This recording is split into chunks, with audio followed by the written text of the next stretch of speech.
guys, it's Kaylee. Today I want to show you how to make your own editing audio.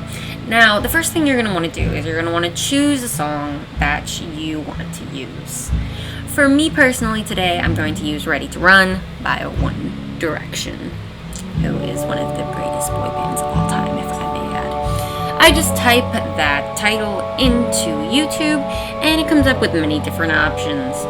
Now, I don't want to use the official audio from the official artist because that'll cause copyright and it won't always work into the YouTube to whatever converter. So I'm going to use somebody else's. Now, I opened my Video Proc, which is one of my favorite softwares. It converts TikTok, Instagram, YouTube. It literally does everything, which is so cool to me. I finally found one that actually works because I spent forever trying to find one. Yeah, so it's super easy. All I do is paste, and there it is. Wow, right? And while this is loading, it takes like 2 seconds, and you'll see my little documents pop up.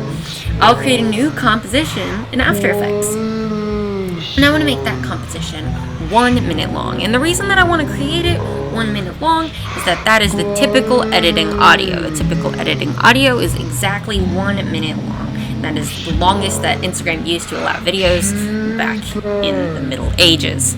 Now I'm going to get out my Ready to Run lyrics, and it's going to be an MP4, so I'm going to turn it off so that way it's just the audio, just by hitting that little I on the bottom left. And here for a minute, I'm going to try to find where I want my audio for this specific song. And most songs, you're going to want to use the bridge, because the bridge is where it gets low and then gets a little bit more pumped up.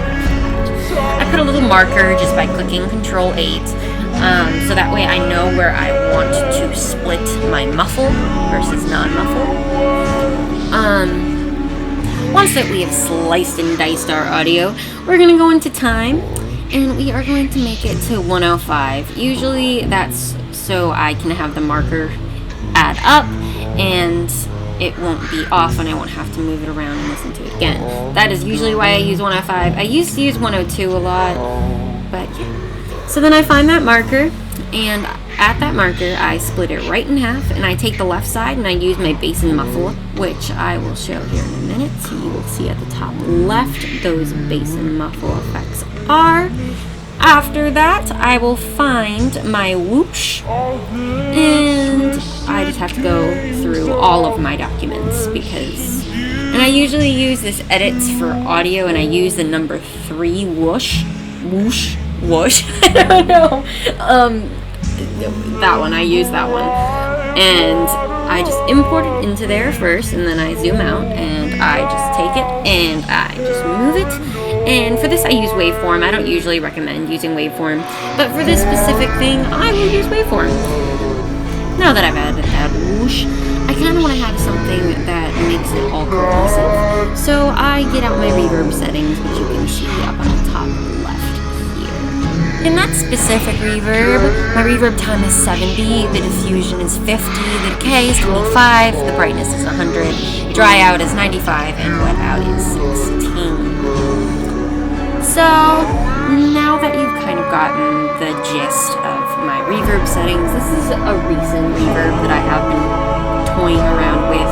As you can see, when I search up reverb, I have a lot of different ones. Now, to render it, I will not change the composition time. I hate doing that. I will just pre-comp, go into the pre-comp, change it from lossless to MP3.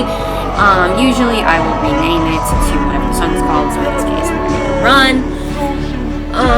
And then once I take that out, I just go to render it, and it's in my document.